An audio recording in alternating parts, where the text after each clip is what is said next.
Welcome back, everyone. Recently, I stumbled across a company that I'd been familiar with for a while, passed on a few times, but it got to a point where it became really interesting for me. And so I have bought some of this recently, and may not be for everyone, but I will share with some of you. Some of you, I think, will really find this interesting.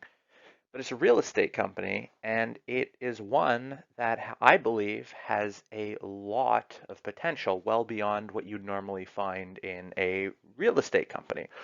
So today, that's what this video is about. I'll get right into it. So some of you may be thinking, why am I even looking at real estate companies? Well, actually, I look at all sorts of companies. Now, I have mostly talked about mining and speculative companies here, but this is an interesting one because when you look at the type of returns that you can hope for going around here, looking at this sector, that sector, I looked, there's a lot of potential, a lot of things that could work out, but most of them also carry substantial risk. And what I liked about this one, and by the way, I found it basically by shopping through insider filings, just kind of one of the things I do when I'm bored and looking for a stock. Found this one because there were actually the filing was because of buybacks, but there were a number of insider filings, and this is a very low liquidity name again. So again, if you like it and if you want to buy it, be careful. Don't just jump in, jump out. You can't do that.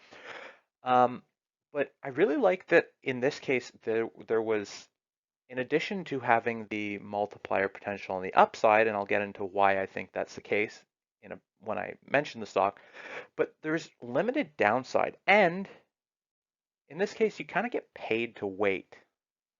So the company, without any further ado, of course, I'll get into why I like it, is Melcor Developments. This is a company, a real estate company. They develop well, suburban towns, I guess you could say, and they keep some of the properties as investment properties. There's a REIT that they own a controlling share of that is well, not necessarily the most popular sectors right now. Probably that's partially why it is trading at 0.2 times book, meaning it would have to go up 400%. So it would be a five bagger, I guess you could say, to get to book value. And in the meantime, the dividend yield on this one is about 5.2%. So an interesting thing, zero relevance with the investment case, but just after I bought it, I was actually out on a walk and I saw this hat just on a fence post. And why is this relevant? You might be thinking, well, this is a real estate company. Maybe you know it's in Canada. It is in Alberta, actually, and I'll get to why that's relevant in a second. But this hat is from more than 3,500 kilometers away. And I just thought it was relevant that I saw this hat just after having bought some of the stock. And I thought that was pretty funny. So why is it relevant that this company is from Alberta? Well, to those of you outside of Canada, you may not be aware that Alberta is basically the oil center of Canada. Not in the center though, west coast, but very thought of as very oil dependent. Now, in actuality, it has a diversified economy and is one of the more wealthy places in Canada, even after the price of oil has declined from the hundreds, but more on that later. I'm bullish on oil, and while I don't believe this stock should necessarily trade exactly like oil, because, like I said, diversified economy, it has, meaning the stock has not had a great past decade. Actually, it's back to where it was in about 2004 or 5, despite having achieved numerous things in the interim. Now, I don't necessarily buy a stock just because it's back where it was whenever, but like I said, this is traded like oil. Don't think it should, but I'm bullish oil now. The one thing is when I look at oil stocks, you might be thinking, well, if you're bullish oil, why not just buy oil stocks? Good question. I still don't think that the oil is dying narrative will necessarily be something that will fast disappear.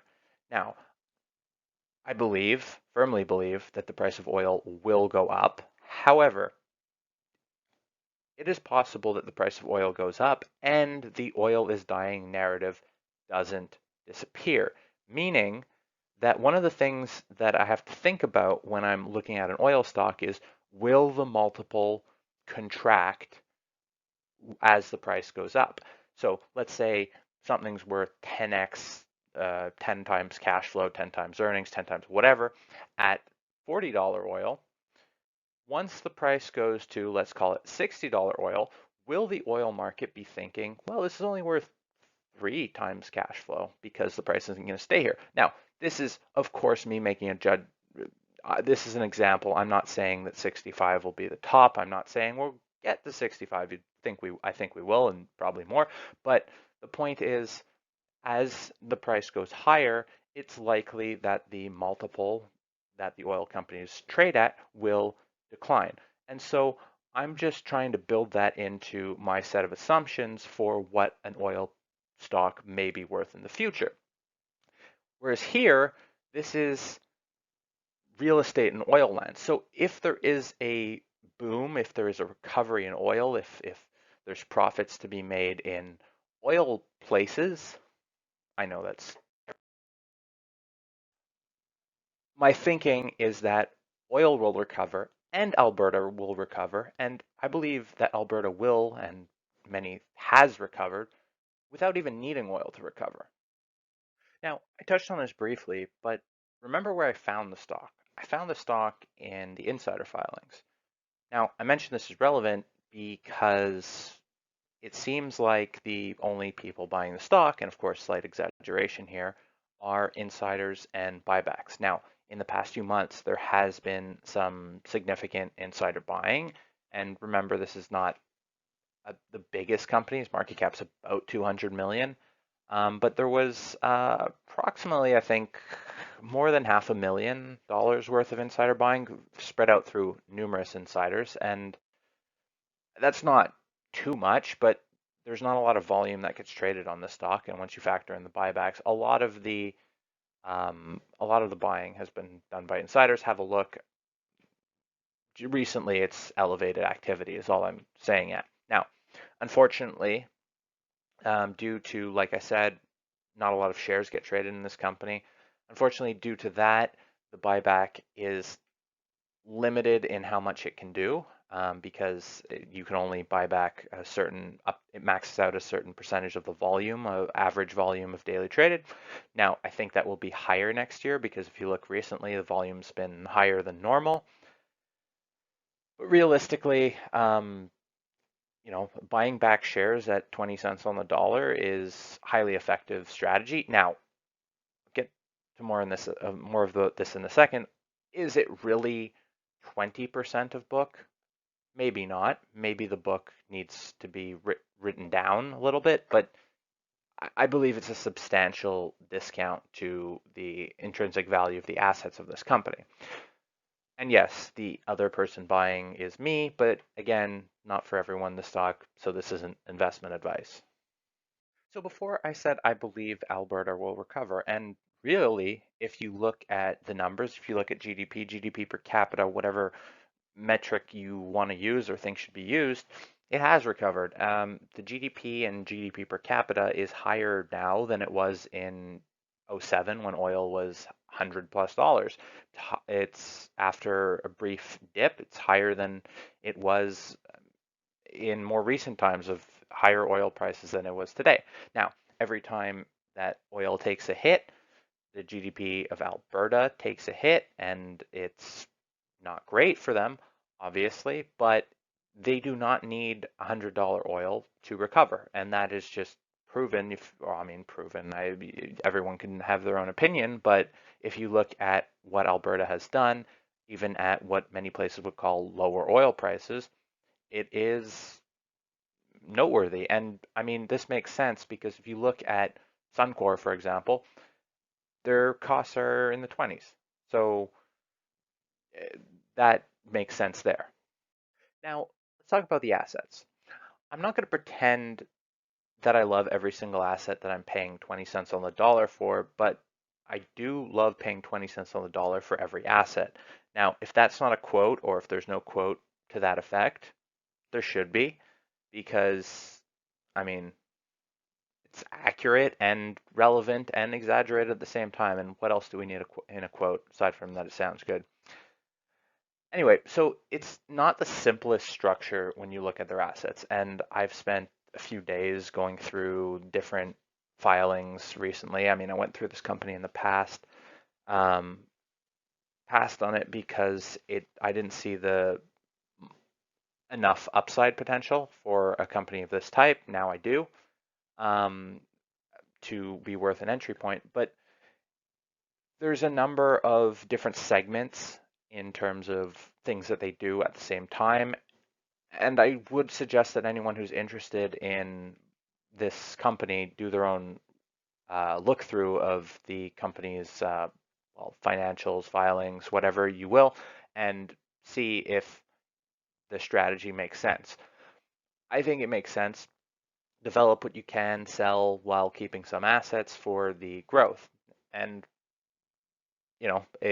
I think that while not all of the assets are great or what I would necessarily love to be investing in, the general principle of this company is definitely something that I find very interesting, in that you're buying substantial assets in a region that is, or in a region based on a commodity that people don't really like at the time. Now let's talk about the risk reward and why I like it.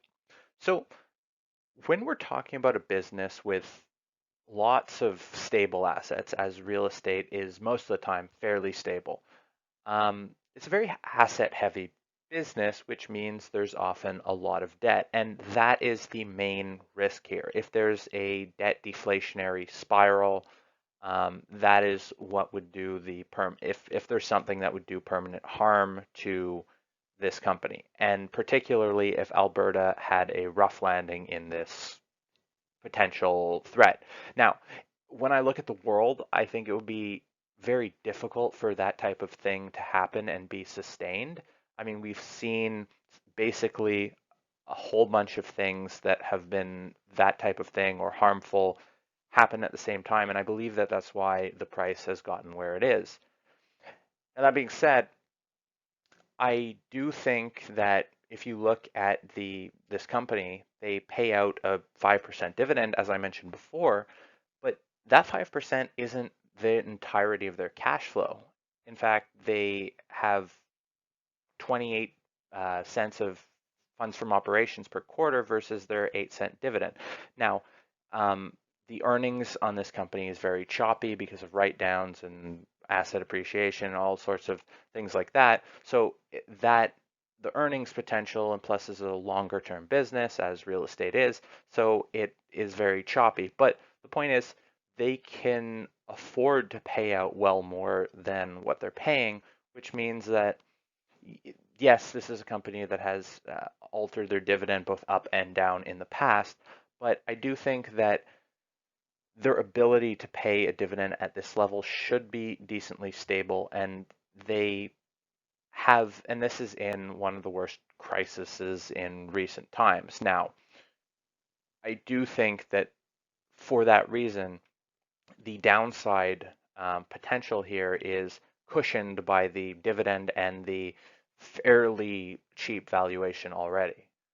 Now let's talk about the reward potential. As I said, at 0.2 times book, if let's assume for a second that that's the real book and there's no changes, even though we can let's just say it's 0.25 or even 0.33 times book, whatever.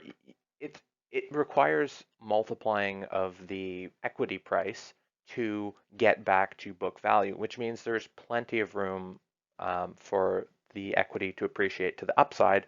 Plus, in the meantime, you get dividends, you get buybacks that will add lots of value if you're buying a dollar for 20 cents or 30 cents or whatever you want to call it.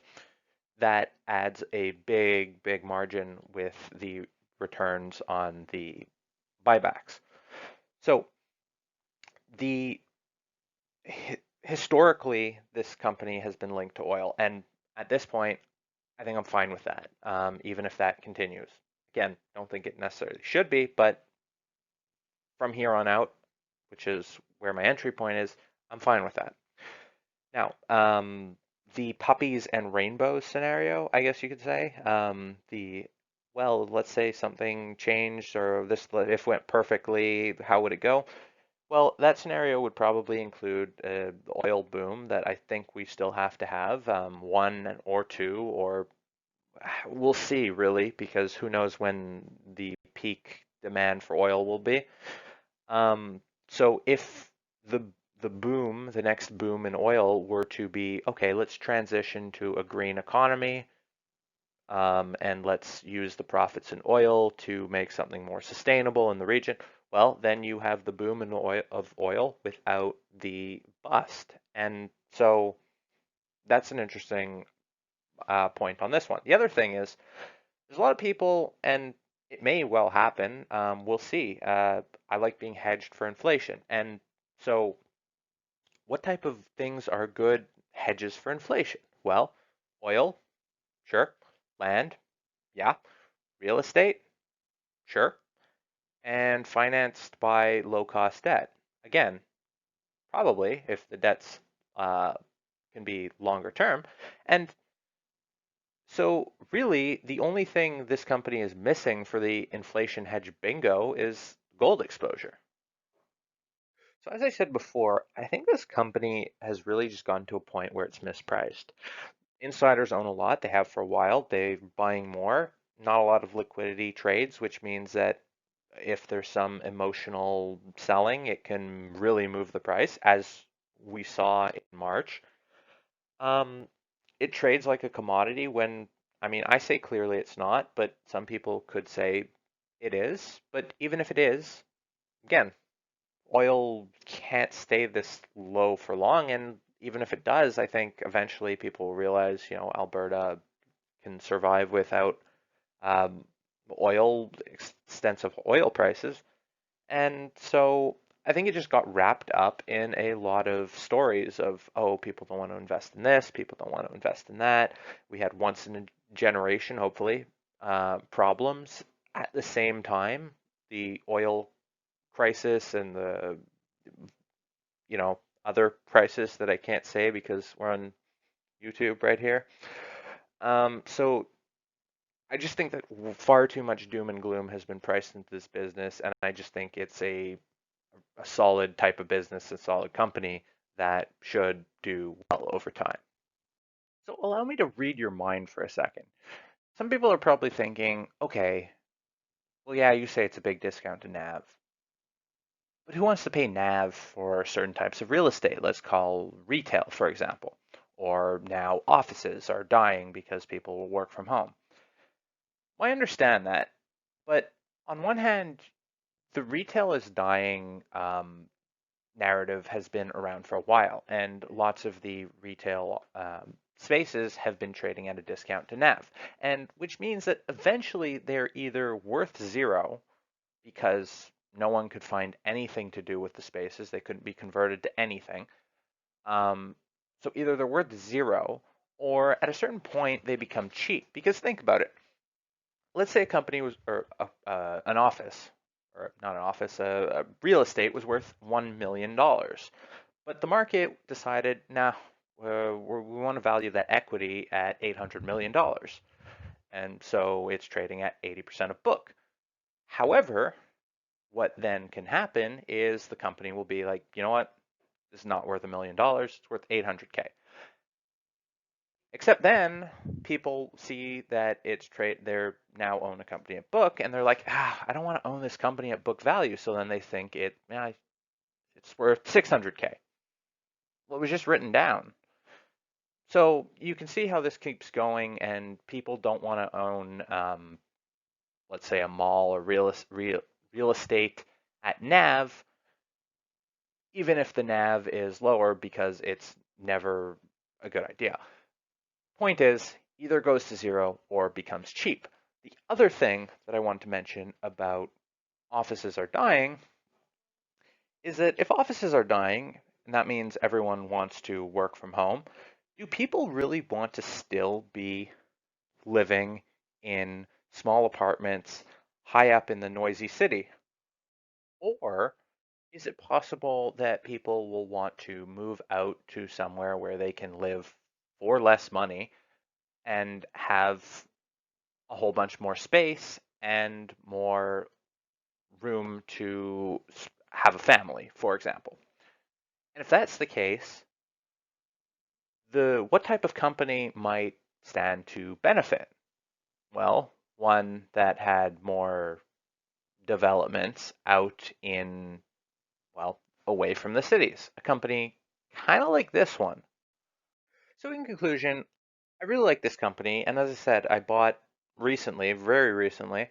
And so when I enter a company like this, I'm always picturing I'm going to hold this forever, and that's my base case. Now, will I? Probably not. We'll have to see how things go, what happens, and um, what 100 things happen in the meantime. Now, that being said, I'm very happy to hold this one now and potentially buy more along the way. We'll have to see, but I get paid to wait, and I'm happy getting paid to wait and having them grow the company in the meantime. I mean, that's great. And I also like the idea of buying land in oil country at $40 oil. I mean, that's like the type of story that, I mean, not that I'm investing for the story, but I mean, it's just funny that it's the type of thing that you think like, oh, that could be a great idea, but might not be. Probably a terrible idea. Who knows? But anyway, that's all for today. I would love to know what you guys think of this idea, and do you like it, hate it, what's right, what's wrong? I'd love to hear about it, so please let me know. Thanks for watching, and until next time, have a great day.